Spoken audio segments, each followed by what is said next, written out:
Nas aulas anteriores, a gente analisou os determinantes, os fatores que causam os impactos econômicos da GD. Depois a gente passou por uma análise dos impactos em si. E agora nessa aula, nessa terceira aula do curso, a gente vai ver os instrumentos de mitigação dos impactos econômicos. Como? Quais alternativas são discutidas? Quais alternativas existem para a gente tentar solucionar os impactos e as distorções que são causadas pela difusão da geração distribuída? Então, uma das formas de mitigar esses impactos econômicos da GD, de reduzir essas distorções que a gente viu, é a aplicação, a implementação de estruturas tarifárias alternativas. Como assim? A gente já viu que, atualmente, a estrutura tarifária aplicada aos consumidores residenciais, sobretudo, é predominantemente volumétrica, ou seja, a receita das distribuidoras está muito atrelada ao volume de eletricidade consumido, a nossa tarifa real por quilowatt-hora. E a gente viu que isso causa distorções, custos fixos, tarifas volumétricas, vendas caem, receita cai. E isso vai gerando vários outros impactos. Se desdobra na transferência de custo dos com painel, dos consumidores que têm painel para os consumidores sem painel, etc. Como mitigar, né? Então, uma das formas é racionalizar e implementar uma outra forma de cobrança das tarifas, uma outra estrutura tarifária. A gente tem atualmente a discussão de três estruturas tarifárias principais. Primeira, tarifa fixa. Segunda, tarifa de potência. E terceira, que não é uma classe geral, né, mas não é um tipo específico, que são tarifas híbridas. Eu vou falar primeiro da tarifa fixa. Qual o pressuposto, né? Qual a premissa? Por que implementar esse tipo de estrutura tarifária? Bom, a maioria dos custos das distribuidoras é fixa no curto prazo. Então, já que os custos não variam, discute-se a possibilidade de cobrança de uma tarifa fixa para remunerar custos fixos. E como pode ser calculada essa tarifa fixa? Bom, ela pode ser baseada em vários parâmetros. Um deles é a capacidade do sistema fotovoltaico ou do sistema de geração distribuída. O outro, que é o caso da Bélgica, é a tarifa ser baseada na capacidade do inversor.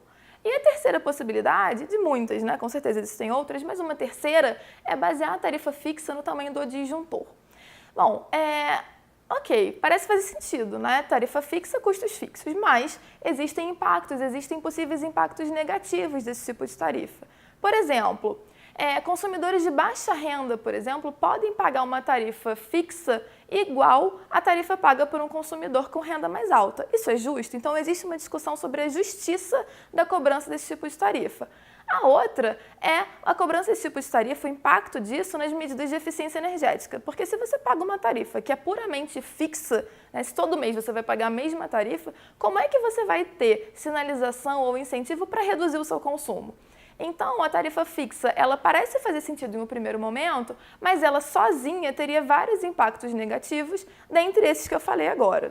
A segunda alternativa possível é a cobrança de tarifas de potência, ou seja, tarifas baseadas na potência demandada pelos consumidores. Por quê?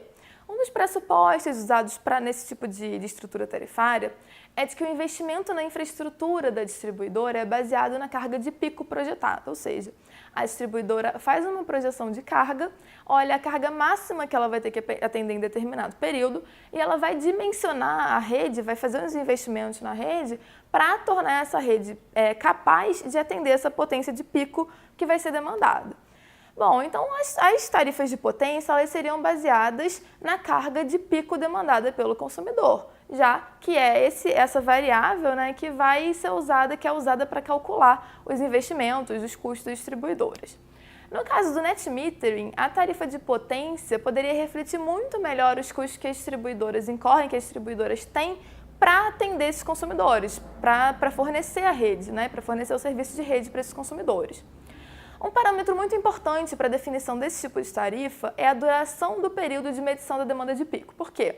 A gente pode medir o pico de demanda instantâneo num período de um mês, por exemplo, ou a gente pode pegar uma média de 15 minutos. Qual o período do mês que você consumiu maior potência, que você demandou maior potência, pegar uma média dos 15 minutos em que foram observados a demanda de pico, né? E cobrar com base nisso. Ou pode ser uma média de 1 ou mais horas. Existem outros mecanismos, claro, mas essa média de 15 minutos, por exemplo, é muito utilizada. A terceira alternativa, que na verdade envolve um conjunto de alternativas, é a cobrança de tarifas multipartes, ou seja, tarifas formadas por vários componentes.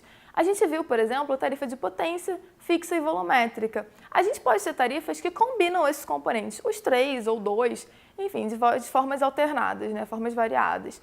No Brasil, por exemplo, a gente tem tarifas binômias cobradas aos consumidores industriais. São tarifas que combinam um componente de potência e um componente volumétrico. Já em casos como a Itália, o consumo residencial, a estrutura tarifária aplicada aos consumidores residenciais, elas têm 3 componentes. Um componente fixo, um componente de potência e um componente volumétrico.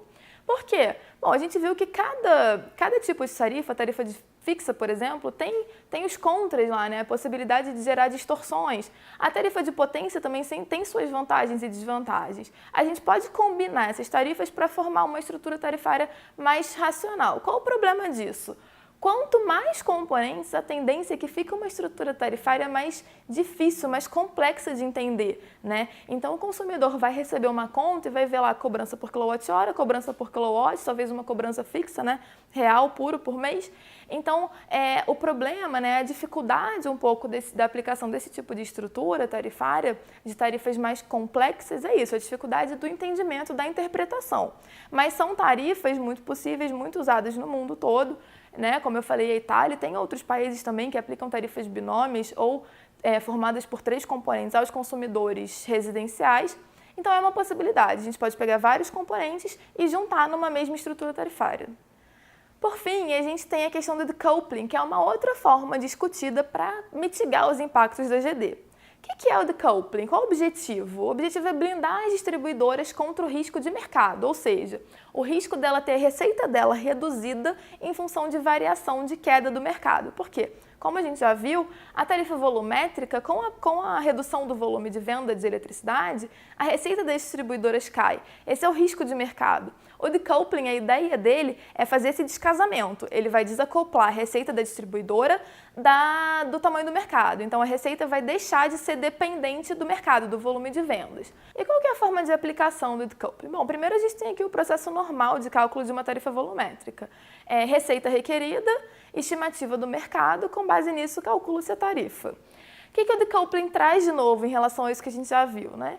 Ele vai olhar anualmente, de modo geral, no caso da Califórnia, por exemplo, em que tem a aplicação do decoupling, o regulador olha, no final de cada ano, ele usa o que a gente chama de balancing accounts, que ele olha a diferença entre o que a distribuidora arrecadou em termos de receita e o que ela tinha projetado. Se a receita arrecadada for menor do que a receita que ela tinha projetado, o regulador faz uma revisão tarifária, ele faz um reajuste tarifário. E aí ele aumenta a tarifa para o ano seguinte, para tentar corrigir esse erro. Qual que é o problema desse tipo de ferramenta, né? O decoupling ele vai acabar acelerando a questão do cost shifting, da transferência de custo dos consumidores com painel para os consumidores sem painel. Por quê?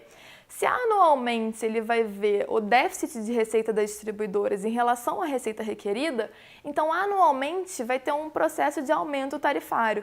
Então o processo de transferência desses custos evitados pelos consumidores com o painel vai ser acelerado, porque vai ocorrer anualmente. Então os consumidores sem painel vão anualmente enfrentar um aumento tarifário em função da geração distribuída.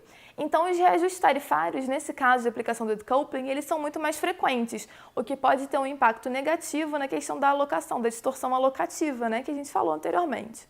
Então, nessa terceira aula, a gente falou de formas de alternativas para mitigar os impactos econômicos da GD. O primeiro grupo de alternativas está na cobrança de tarifas alternativas, estruturas tarifárias alternativas. A gente viu primeiro as tarifas fixas, depois as tarifas de potência e, por fim, as tarifas multipartes, que são tarifas que combinam vários componentes. Não é uma estrutura tarifária por si só, engloba um grupo de alternativas, né? Como as tarifas que a gente tem no Brasil, as tarifas binômias para os consumidores industriais, ou tarifas formadas por 3 componentes, como no caso da Itália. Depois a gente falou sobre o decoupling, que é uma alternativa para mitigar esse impacto econômico também, mas que ele resolve um lado e agrava o outro. Por quê?